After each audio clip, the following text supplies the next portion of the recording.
ата анаға мысалға мен бардым қазір, мен әкеме ренжідім, қаншалықты менің табысым артады деген мәселе бар. Мен сенбеймін ол нәрсеге. Неге?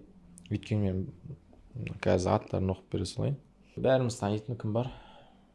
Apple'дың основателі. Стив Джобс. Иә.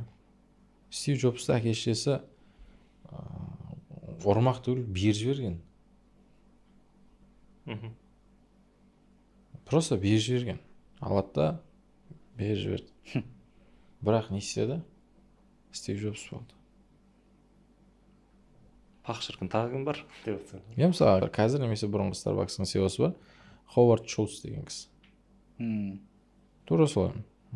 Кедей отбасынан шыққан, әкесінің бағандай бір жұмыссыз болғандығы, қатыгездігі, травма алған. Кәдімгі әкесінен травма алған. Ламборгини бар. Иә, ол бар.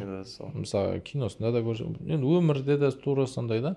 И одан бөлек өте көптеген адамдар бар да тарихта. Басында әке шешесінен қолдау алмаған, әке шешесінен.